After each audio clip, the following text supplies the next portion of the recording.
Hola, soy Tomás Lash, bienvenidos a Ideas al Aire, este espacio virtual en el que hablamos sobre creatividad, tecnología y descubrimientos personales. Síguenos en redes sociales, en Facebook estamos como Ideas al Aire Podcast, en Twitter nos puedes encontrar como @ideasalaire o si prefieres Instagram estoy como tomas.lash. También puedes encontrar todos los enlaces relevantes en mi página web www.tomaslash.com o en las notas de este podcast. Y por supuesto, si te gustan estos contenidos, suscríbete desde Podcast App o desde Spotify, Spreaker, Google Podcast, YouTube o cualquiera de tus plataformas favoritas. Puede ser iVoox, Stitcher, iHeartRadio, TuneIn, Pocket Cast, Mixcloud y muchas más. Por cierto, no olvides nuestro lema: menos reactivos y más creativos. Empezamos. Muy bien, vamos a empezar. Estamos en otro podcast más con Bettina y con Francisco, a quienes invité para hablar sobre un proyecto interesantísimo que tienen en el Colegio Suizo. Entonces les voy a dar así unos cuantos minutos nada más para que se presenten, para que nos digan quiénes son, qué hacen aquí en el colegio, y ya después nos seguimos con el tema de Visión 21. Vale, pues si quieres empiezo yo. Yo soy Francisco Pomposo, soy pedagogo, soy licenciado en pedagogía y trabajo en el Suizo como profesor de español. Y desde hace un par de ciclos escolares estoy como representante del campus de Ciudad de México en este proyecto de Visión 21. Uh-huh. Así es. ¿De qué trata Visión 21, así a grandes rasgos? Pues Visión 21 es un esfuerzo importante por estar a la par de las necesidades de este mundo cambiante que nos presiona, yo siento, cada vez más.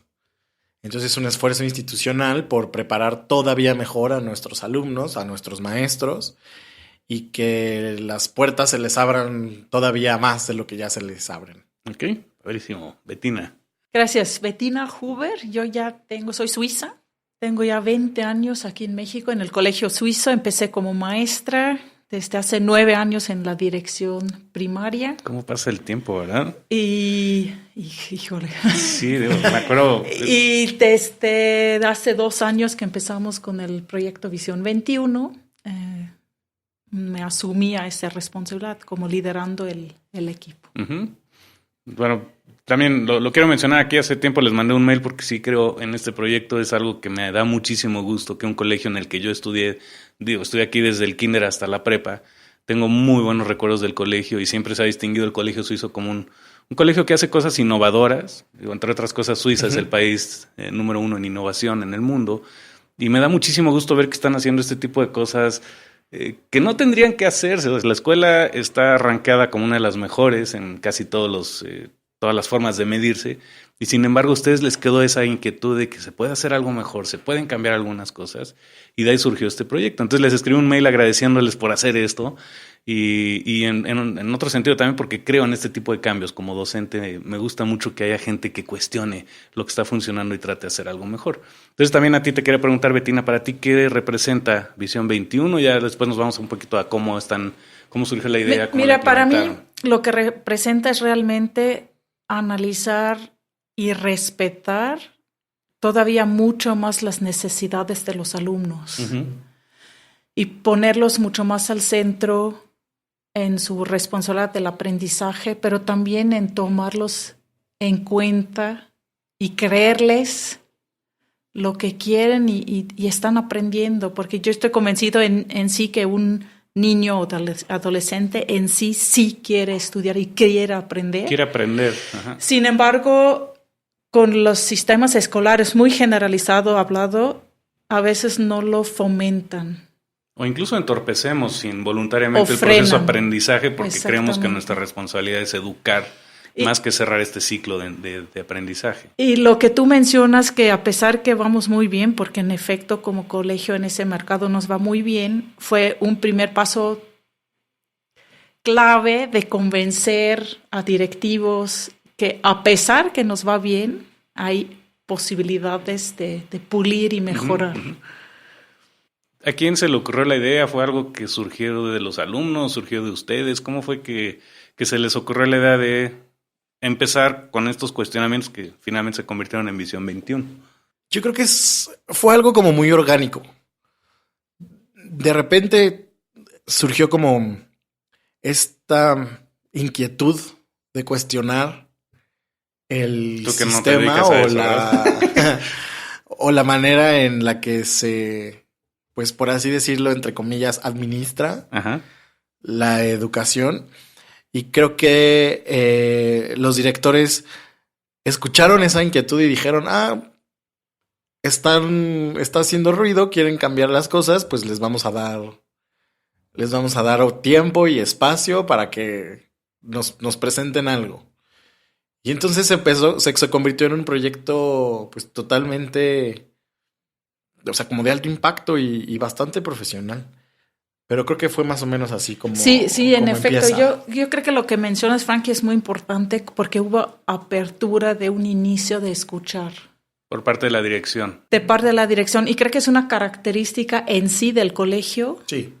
Que tanto alumnos o en este caso profesores reciben tiempos o espacios de expresarse. Y en un primer contacto con exponer lo que pensamos y observamos de la educación, se detonó el proyecto.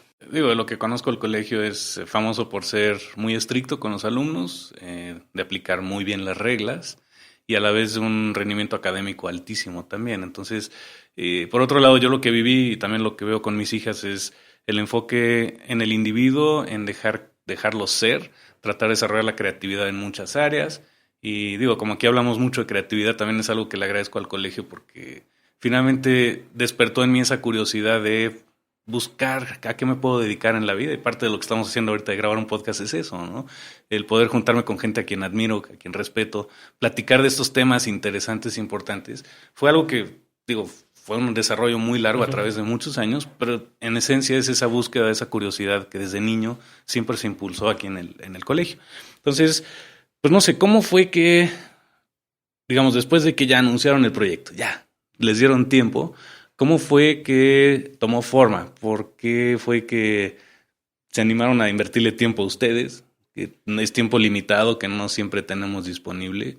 ¿Cómo fue que Mira, desde un inicio, uno de los objetivos era no hacer un poco proyecto y parchar algunas áreas de oportunidades y decir ya hicimos desarrollo. Ajá, exactamente. Entonces, eso fue una condición que se pidió desde un inicio. Entonces, ni nosotros ni los directivos realmente supimos hasta dónde llega el proyecto. Con la apertura, mucha confianza, se empezó a desarrollar, analizar y empezamos con el por qué queremos cambiar. Entonces, análisis, hablamos con expertos, con gente externa al colegio y poco a poco en ese análisis que nos quedó claro el por qué queremos cambiar y lo que esperan nuestros alumnos a futuro. Fuimos al cómo y ahorita vamos apenas iniciar en el qué. El qué. Y a veces no sabemos en qué se va a convertir esto, ¿no? Es lo que platicamos la última vez, que son proyectos tan grandes que a veces no tenemos la ruta definida y eso está bien, se vale cambiar un poquito la estrategia, la forma del proyecto, siempre y cuando tengamos muy claro el por qué. ¿Qué surgió aquí? ¿Cuál fue el gran porqué del proyecto? ¿Qué encontraron después de esta búsqueda? Pues fue darnos cuenta de que aunque estamos catalogados y vivimos uno de los como mejores modelos educativos que hay en oferta, pues por lo menos de lo que yo conozco en México, todavía había muchas esferas o ámbitos de desarrollo de nuestros estudiantes que no estábamos abarcando, que si bien sí entraban como en esta parte del currículum oculto de lo que es la filosofía institucional del colegio, ¿no? Este trabajo duro, el orden, la puntualidad, la creatividad, no estaba tal cual estipulado y especificado en un papel que fuera claro a todos. Okay. Y es una realidad también que el colegio ha crecido mucho de sus orígenes ahora, ¿no?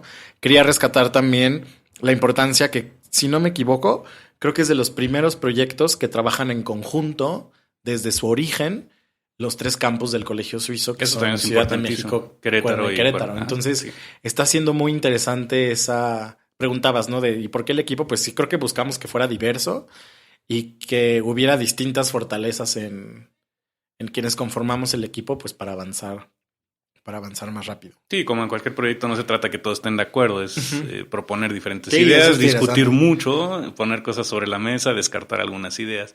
Es el proceso natural de las ideas, ¿no? Y también digo, conociendo el colegio, es un colegio multicultural, que creo que también es un tema muy importante en este proyecto de Visión 21, ¿no? Sí, claramente queremos seguir con ciertos pilares del colegio, que es la multiculturalidad, la excelencia académica, libertad de cátedra, que vamos a seguir manteniendo. Y creo que en colegios preparamos los chicos a la realidad que hoy en día existe. Y el enfoque que queremos dar es prepararlos a la realidad que les va a tocar Que cuando todavía no sabemos egresan. en qué se va a convertir, ¿no? Exactamente, que todavía es con bastante incertidumbre. Entonces, eso creo que es como que el cambio más fuerte en ese proyecto, que despegarnos un poco de lo que existe hoy en día a Y ver lo hacia que el futuro. van a necesitar, aunque no sabemos realmente lo que les va a tocar. Sí, que es una gran inquietud, ¿no? A mí me pasó, a veces bromeo que estudié ingeniería y parece que estudié historia, porque todo lo que te enseñan en una carrera tecnológica terminas viendo y fue historia. Y en cierta forma está bien, está increíble estudiar la historia. La cosa es que a veces no sabemos a qué nos vamos a dedicar, no sabemos qué profesiones se van a requerir en pocos años, ¿no? Y lo hemos visto vertiginosamente, tal vez en los últimos 10 años, ¿no? Profesiones que hace 3, 4 años no existían, ahora son muy demandadas. Van apareciendo. El community manager y este tipo de cosas. Y otras, ¿no? Desarrolladores. O incluso en Google, que se busca un perfil de alguien no tanto por un currículum académico, sino por los proyectos que tienen de hobbies y demás. Claro. Apple y Google y los grandes en Silicon Valley hacen eso, ¿no? Entonces, ¿cómo visualizan ustedes a un alumno en el futuro? ¿Qué habilidades está buscando desarrollar? ¿Cómo se transforma la mente de un alumno en este paso por el colegio? Yo creo que una de las habilidades principales va a ser la creatividad, y creatividad no se refiere a dibujo y trabajos manuales, sino a la creatividad del pensamiento, del resolver problemas. Ajá. Y eso le va a hacer ganar a la tecnología. Si hablamos de ganar, pero eso la va a distinguir de la tecnología, y cada vez más el conocimiento va a quedar en la tecnología, y entonces el ser humano se dedica a cómo aplicarlo y trabajo en colaborativo. Ya no como antes, que un físico hizo un invento. Sí, el ya genio van solitario. A ser puros equipos que hacen esos desarrollos o progresos. Okay. Yo creo que también tenemos muy presente el enfoque humano, porque ese claramente no se puede sustituir en ningún momento. Entonces también el hacerlos conscientes de que están en un entorno, que viven en comunidad y que pueden, a través de su trabajo, su profesión o lo que sea que hagan, mejorar e invertir en ello, también creo que es uno de los enfoques más importantes. Humanismo, creatividad aplicada en el sentido de resolver problemas, el ver hacia el futuro, el estar aceptando el hecho de que no sabemos en qué nos vamos a convertir, y eso está bien, en cierta medida. ¿Cuáles son así de los retos que se han enfrentado, ¿no? Porque seguramente no es fácil vender esta idea, no solo a la dirección, sino, digamos, tal vez la dirección ya te compró la idea, ya te dio tiempo, ya te asignó recursos, y ahora falta el gran problema de venderle esta idea a los papás, a los que confiamos en el colegio. Tenemos a nuestros hijos aquí. A mí me convencieron desde que pusieron la primera presentación, y sé que también ese reto es complicado, ¿no? Porque no siempre es fácil convencer a alguien de que vamos a cambiar todo, porque suena que vamos a poner todo de cabeza y vamos a hacer cosas muy radicales, lo cual no es el caso. Pero seguramente les han llegado comentarios de papás, padres de familia, así como, ¿qué están haciendo? Por el momento estamos más trabajando con el profesorado, el cuerpo docente, y afortunadamente contamos con un profesorado muy fuerte, también capacitado. Es algo que le hemos dado importancia en los años. Sin embargo, un cambio en cualquier humano causa miedo a temor, gusto, todas las emociones existentes. Y justo el viernes tuvimos un gran evento, tuvimos un día pedagógico los 3 planteles estuvimos juntos, y uno de los objetivos era subir todo el profesorado al barco y que entiendan la necesidad, que vean cómo y cuáles van a ser los próximos pasos del proyecto. Para mí yo creo que el reto más fuerte ha sido conmigo mismo. O sea, por un lado soy exalumno, ¿no? Y por otro como tengo bastante carrera estudiando la educación y demás, y entonces el cuestionarme pues, tanto mi propia como experiencia académica contra lo que está pasando, contra pues muchos de los maestros o personas que me formaron y que yo estoy aquí sentado gracias a ellos, ha sido difícil ese proceso mío de ir, pero es que igual y eso ya no funciona, ¿no? Entonces ese cuestionamiento propio yo creo que para mí ha sido el reto más difícil de superar, ¿no? Porque he transitado por las distintas fases del cambio, intentando, pues, creo que hay un pasito que no lo tienes 100% seguro, ¿no? Entonces es como de confiar, aventarte, de tenerlo amarrado lo más que puedas tener amarrado, pero sí de aventarse. Entonces eso ha sido lo más retador para mí. ¿Qué piensan ustedes de las calificaciones? Hace rato les mencioné del caso de Nicolás, con el que platiqué hace poquito sobre los Nicoins. No como para hacer algo tan disruptivo, pero ¿cuál es su visión de las calificaciones? ¿Es una manera objetiva de valorar algo en un alumno? ¿Se puede mejorar eso? ¿Se puede cambiar?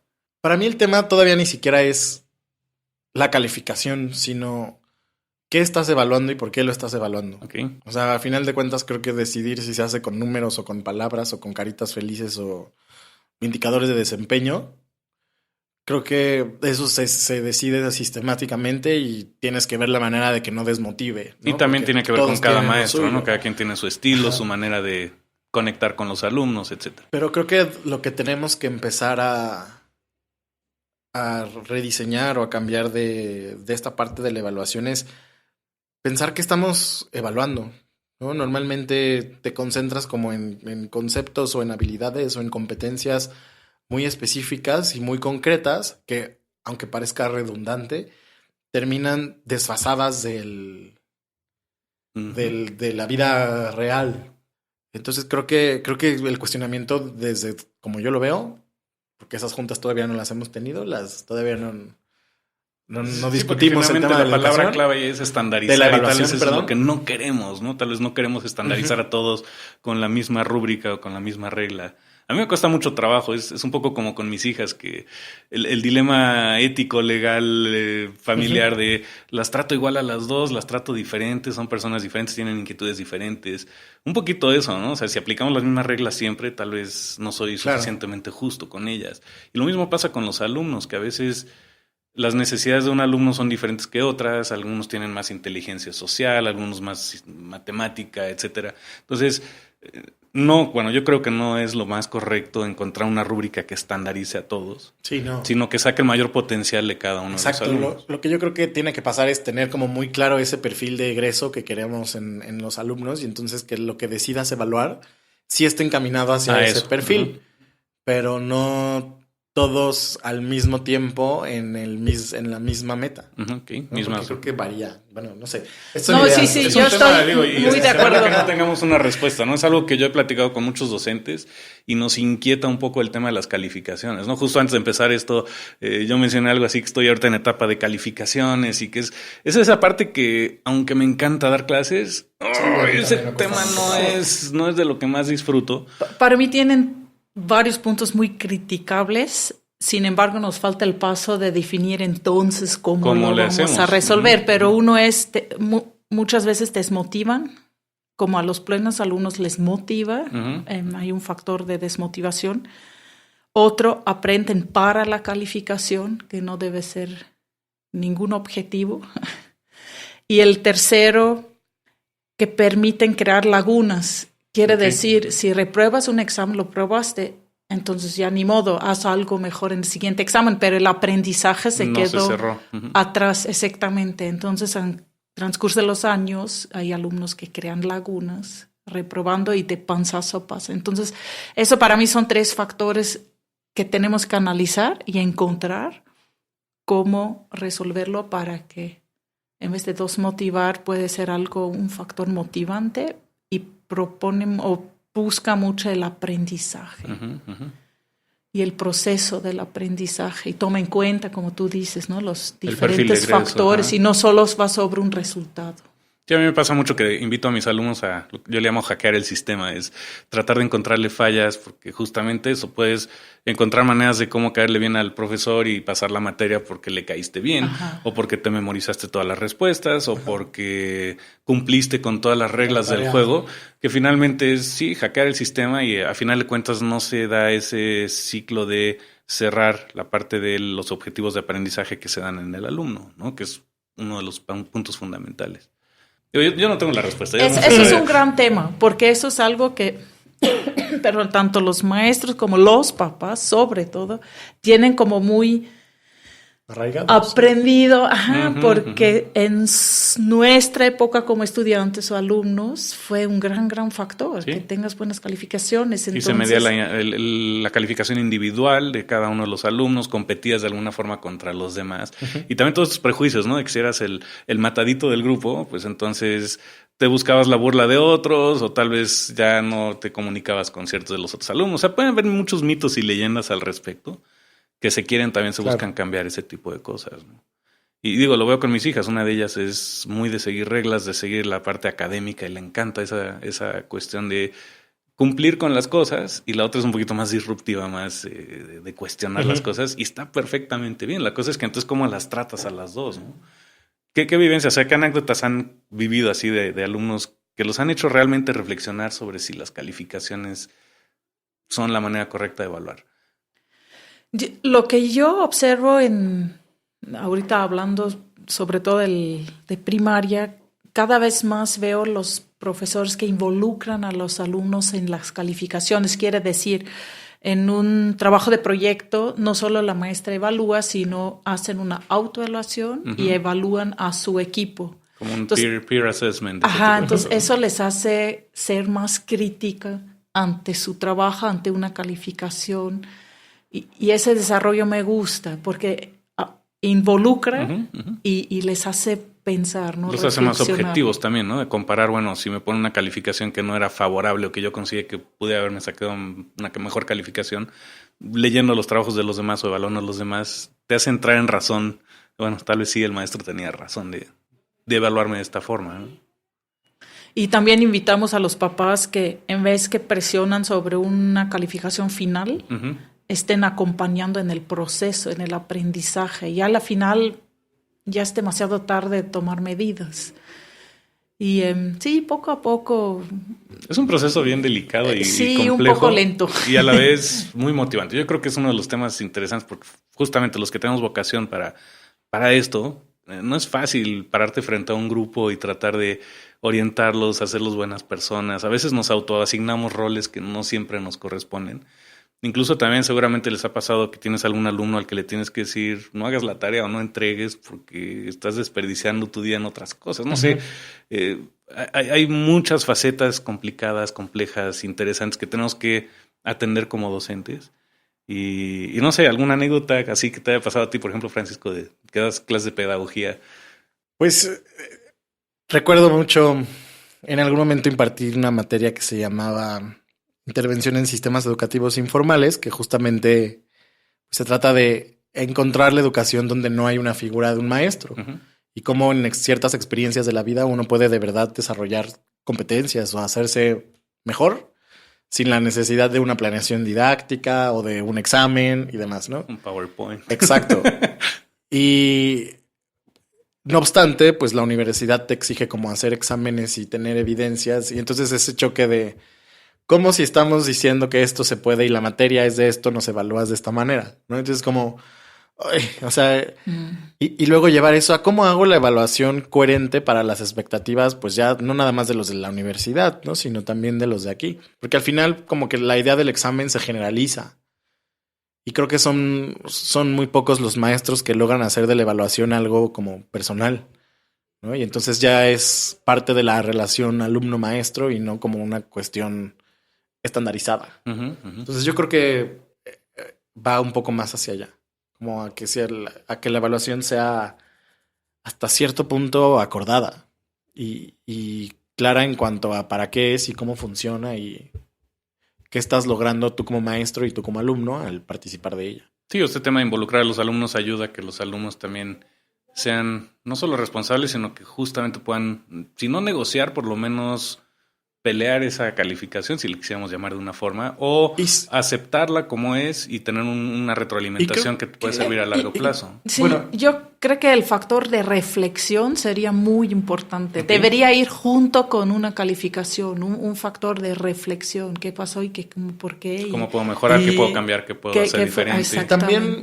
lo voy a llamar uno de traducción. O sea, sacaste tal número. ¿Qué significa? ¿Qué significa ese número? ¿Cómo lo evaluaste? ¿Cómo llegaste a ese número? O sea, si el objetivo de esta clase o de este tema es y sacaste este número, entonces, ¿qué significa? Creo que eso es lo más importante. O sea, que esté claro que a final de cuentas la evaluación no es el final del momento. No tiene nada que ver con tu autoestima como alumno. Didáctico. No, ni es el objetivo de la enseñanza, ¿no? Sino como nada más un nivelador o una especie de caldeo para ver cómo vas y que puedas hacer algo para mejorar. Pero creo que eso todavía no está tan sistematizado. Es algo que veo en los dos. Me da mucho gusto que, digo, platicando en Radio Pasillo con los alumnos, a ustedes dos los quieren mucho los alumnos. Más allá del salón de clases, es increíble ver cómo se expresan de ustedes, los alumnos, que de alguna forma les dejaste una huella, les dejaste un cambio. Y casi podría rayar en separar esta línea de ser el maestro que distante, desconectado del alumno, con el amigo, el tío, no sé, una relación ya un poquito más de amistad. ¿Hasta dónde separas esta parte de la autoridad como maestro y la cercanía que de alguna forma ustedes han logrado integrar muy bien? Y es un tema delicado, ¿no? Porque no puede ser el amigo de los alumnos, no puede ser el tirano que los regaña y que los obliga a hacer ciertas cosas. ¿Cómo han logrado ustedes integrar esto en su manera de lidiar con esta situación delicada de los alumnos? Pues fíjate que yo no la veo delicada. Recuerdo que hace muchos años leí un artículo que decía y cuestionaba por qué los alumnos de secundaria van a la escuela. ¿Qué los hace ir? Uh-huh. Y este autor le apostaba a las relaciones. Entonces yo creo que es algo que se me quedó muy grabado. Y yo sí busco como mi estilo de enseñanza personal, no porque sea una metodología o una corriente. Es lo que te hace a ti auténtico, ¿no? Es lo que como que yo encontré tengo que dedicarle tiempo a la relación, ¿no? Entonces, pues tengo que estar preguntando cómo estás, te veo así, y a construir relación. Eso los va a hacer, por lo menos, querer estar. Y ya de ahí puedo enseñar yo lo que quiera, ¿no? Pero se convirtió más como en una especie de modelo un poco mío, que sí me opuse de objetivo como, pues si algo no está bien, dilo, pregúntalo, háblalo. O sea, como que no te centres en cumplir únicamente tu rol de programa. Profesor. Porque se van a desconectar y si no están conectados, pues no vas a lograr nada y solo nos vamos a frustrar todos. ¿Y crees que tenga más que ver con tu forma de ser, con tu personalidad, o es algo que se le puede enseñar a otros maestros y a respetar si no lo quieren aplicar tampoco? Yo creo que se puede enseñar, pero no podemos pedirle a todos que enseñen de la misma manera. O sea, sí tiene que ver con la personalidad, pero también tiene que estar como clara la oferta de pues estrategias o técnicas para poder conducir una clase, ¿no? Porque tampoco lo hago desde ya pregunté y ya me desconecto, ¿no? Sí busco involucrarme de manera personal, pero es como una decisión propia. Y también sin pasarme de ese límite que comentas, ¿no? Porque hay que tener muy clara la función del rol, ¿no? Del profesor, y que el objetivo siempre es que aprendan, o sea, que se cumpla lo que pretende el programa, y que si además de ahí se llevan un montón de habilidades más para la vida diaria, pues está increíble, ¿no? Pero no... Porque luego tiende mucho como el maestro buena onda. Sí, exacto. Entonces abusan de eso, te toman la medida y también ese es otro... Pero pues ya no saben nada, ¿no? Y no sé. Para mí justo esa parte hace interesante la enseñanza. Si yo solo estaría enseñando una materia, no se me hace muy satisfactoria ni para mí. Forma. Entonces justo ese enlace con los alumnos lo hace especial. Y yo también yo no me siento de ninguna manera amigo de los alumnos, sin embargo, mucha empatía, mucho entendimiento por su situación. Y de ahí de buscar cómo fomentar sus aprovechamientos académicos, cómo siguen más adelante. Y a mí me gusta, pero también coincido que es mucho por ser propio, ¿no? A mí me gusta divertirme y veo muchas opciones en un salón de clase de divertirnos. Y por otra parte soy bastante exigente y como reglas y límites muy claras. Muy claros. Lo cual permite a su vez luego una convivencia en el salón. Sí, que parece que son dos cosas opuestas, ¿no? Es como hablar de la creatividad y la libertad. Te dan una hoja en blanco y te dicen escribe lo que sea. Como que a veces nos bloqueamos y cuando pones reglas claras, fáciles de seguir, empieza escribiendo únicamente palabras que empiecen con la letra A o la siguiente palabra tiene que empezar con la misma letra que con la que terminó la palabra anterior. Si vas poniendo reglas sencillas, el proceso de empezar a escribir se hace mucho más fluido. Y aquí sí somos como gestores de tanto el conocimiento, por un lado, de cerrar este ciclo de aprendizaje y enseñanza, y también de que los alumnos se puedan acercar a nosotros en cualquier momento porque tienen la confianza de hacerlo. Pero también conozco maestros que llegan a dar la clase y nunca se aprenden los nombres de los alumnos, no saben ni de dónde vienen ni quiénes son. Y es muy triste, ¿no? Porque, digo, hay casos de maestros que tienen tantos alumnos que es de cierta forma imposible.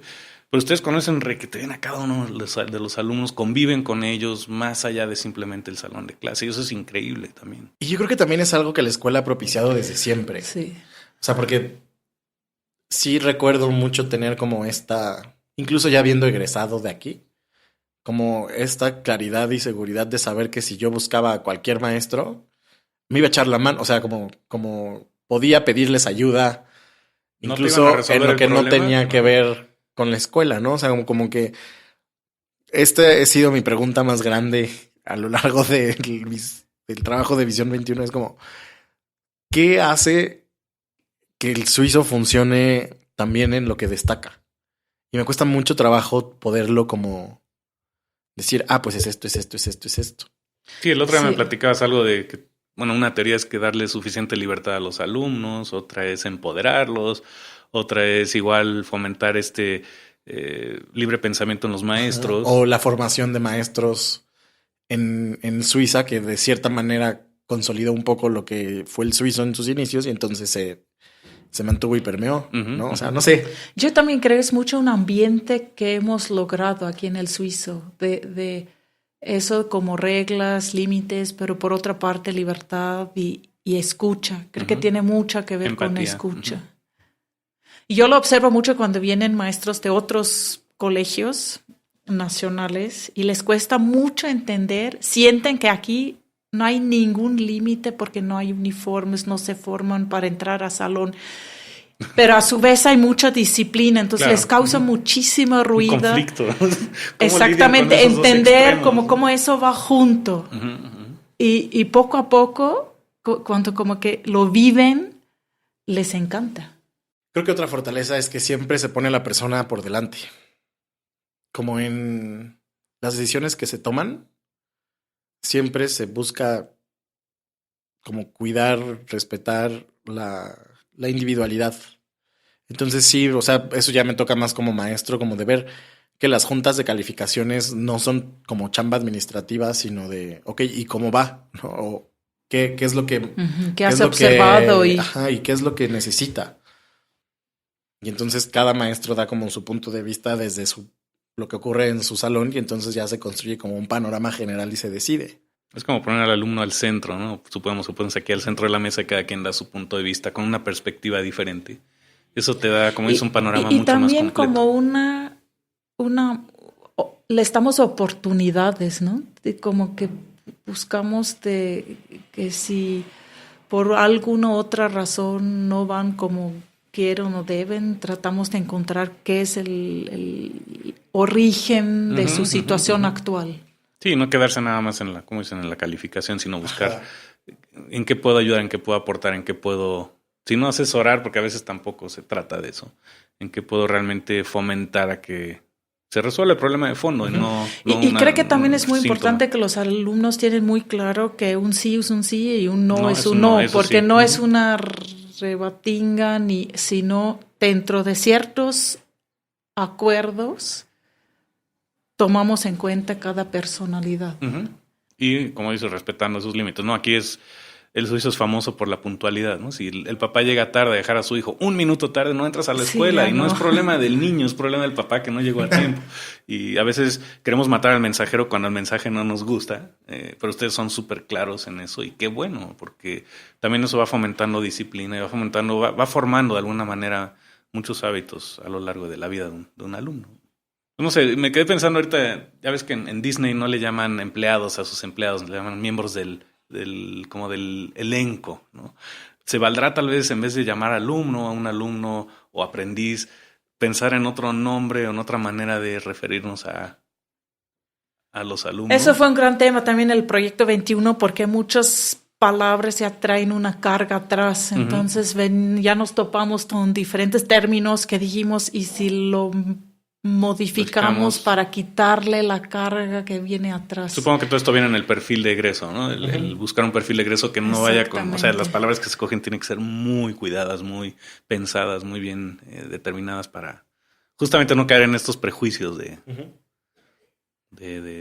pues no sé, llamarle alumno a alguien que sí es un alumno y a la vez tal vez se le puede llamar de otra forma, ¿no? El proceso de enseñar o el proceso de educar. Es un paso que todavía nos espera en diferentes temas dentro del desarrollo.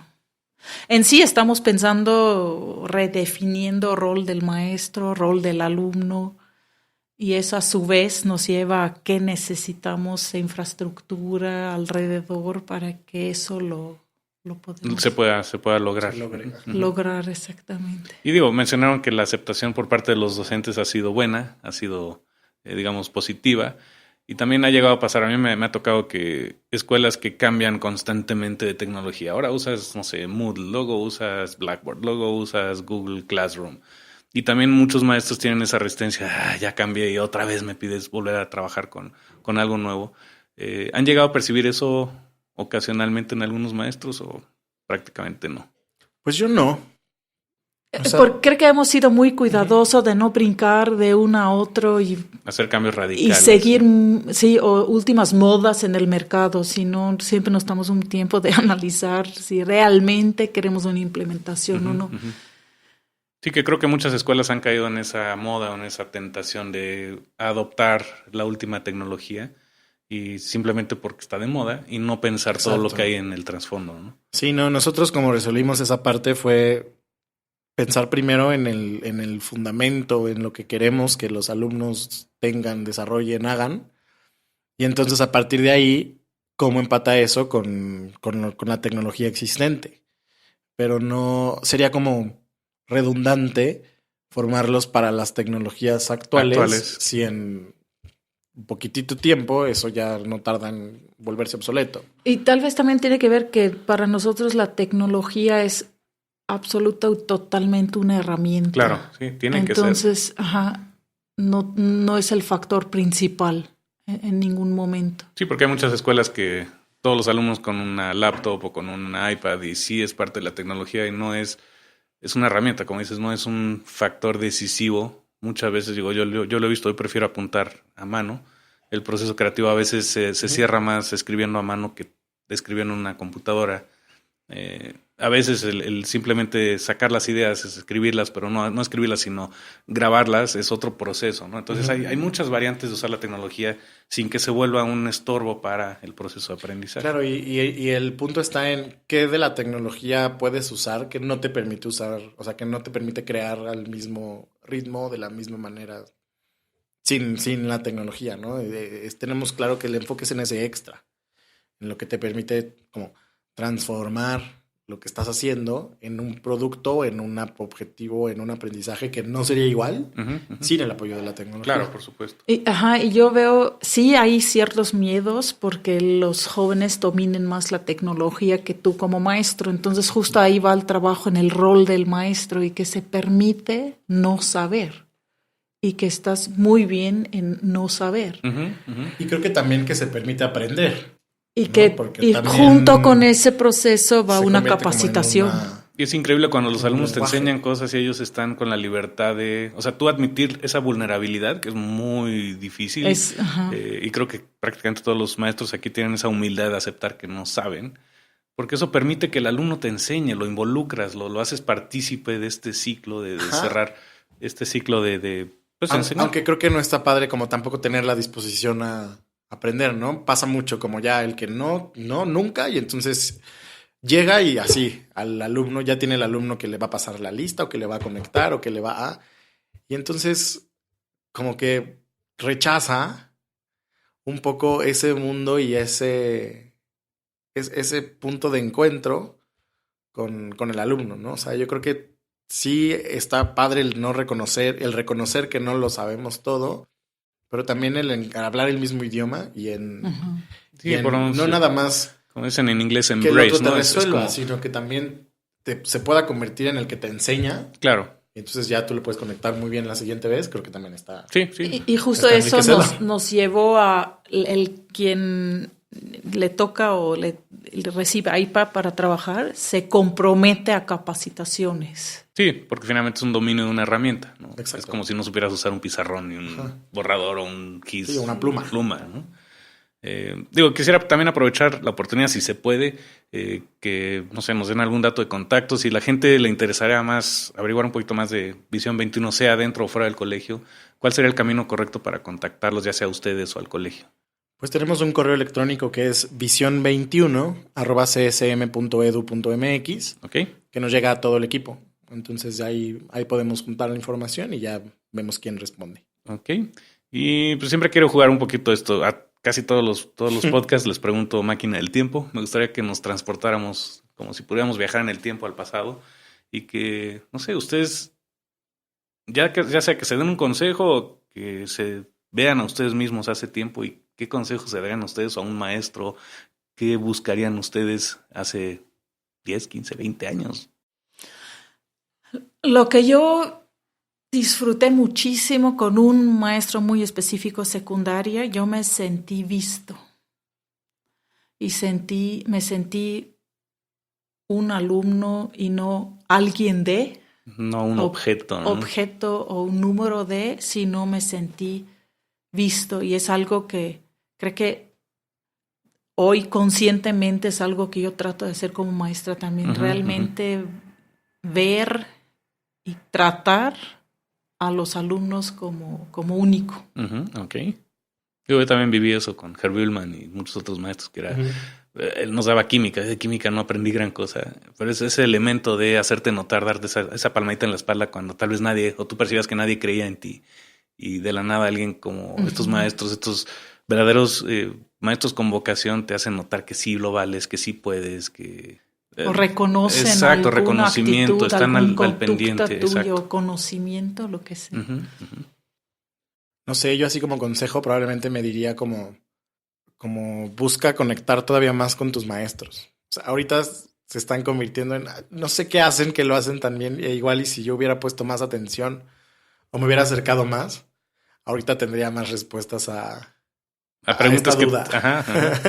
O sea, más acercamiento tuyo como de aprovéchalos más. O sea, como sale un poco de este rol del estudiante pasivo que nada más está ahí como por pasar. Y como mejor cuestiona bien. O sea, como dales chamba a los maestros para que puedas entender cómo responden, qué están haciendo. Okay. Muy bien, pues no sé, ¿algún otro tema, consejo, reflexión, idea que quieran compartir? Pues a mí me da mucho gusto que cada vez más y más y más está presente el tema de la educación. En medios, con papás, como sí siento que hay una reflexión sobre la educación y eso me da mucho gusto. Sí, a mí también, yo estoy totalmente de acuerdo contigo. Y yo lo que he descubierto es mucho más fácil enfrentar el cambio o acercarse a la innovación si uno suma aliados. Entonces busquen que no les dé pena hablar o preguntar o escribir si puede ir, si puede ayudar, como tu mail, ¿no? O sea, como creo que eso es lo que ha hecho que la Visión 21 haya avanzado. Así como vi a tal en una conferencia, pues me acerco, le doy mis datos, preguntamos y a ver qué pasa. No querer hacerlo todo como a puerta cerrada, sino buscar entre más distintas las ideas, más seguro el trabajo que se está haciendo. Sí, finalmente es también lo que mencionaba la colaboración, ¿no? Que es fundamental. en vez de asumirnos el rol de que Y las tenemos que hacer. perspectivas. Sí, exacto, perspectivas, intercambiar opiniones, ¿no? Entonces también, yo parte del motivo por el que los invité es justamente eso, tratar de aportar con mi granito de arena y decir, bueno, si ya tengo una comunidad de gente que escucha esto, tal vez hay alguien allá afuera que pueda ya sea criticar desde fuera o dar un punto de vista, una opinión, o incluso colaborar, ayudar, sí, contribuir bienvenido. a que Sí, esto eso está increíble. tome la forma que debe tomar. Pues hay mucha gente súper valiosa que pueda aportar, y un poquito fue ese fin, ¿no? Súper. De invitarlos para eso. Y pues bueno, agradecerles por su tiempo. No, gracias a ti, No, Tomás, muchísimas por acercarte. gracias. Bueno, perfecto. Pues muchas gracias. Nos Gracias. Bye. Recuerda calificar el podcast en Facebook o en iTunes o marcarlo como favorito en Spotify. Si ya lo hiciste, gracias infinitas por ser uno de nuestros agentes del cambio. Y si alguna de estas ideas te ha ayudado, compártela. Eso podría hacer una gran diferencia en la vida de alguien. Así que no te pierdas ningún episodio, suscríbete al podcast, recuerda que juntos buscamos ser menos reactivos y más creativos. Soy Tomás Lash, espero que seas muy feliz y te deseo muchísimos descubrimientos creativos. Nos escuchamos pronto con más ideas al aire.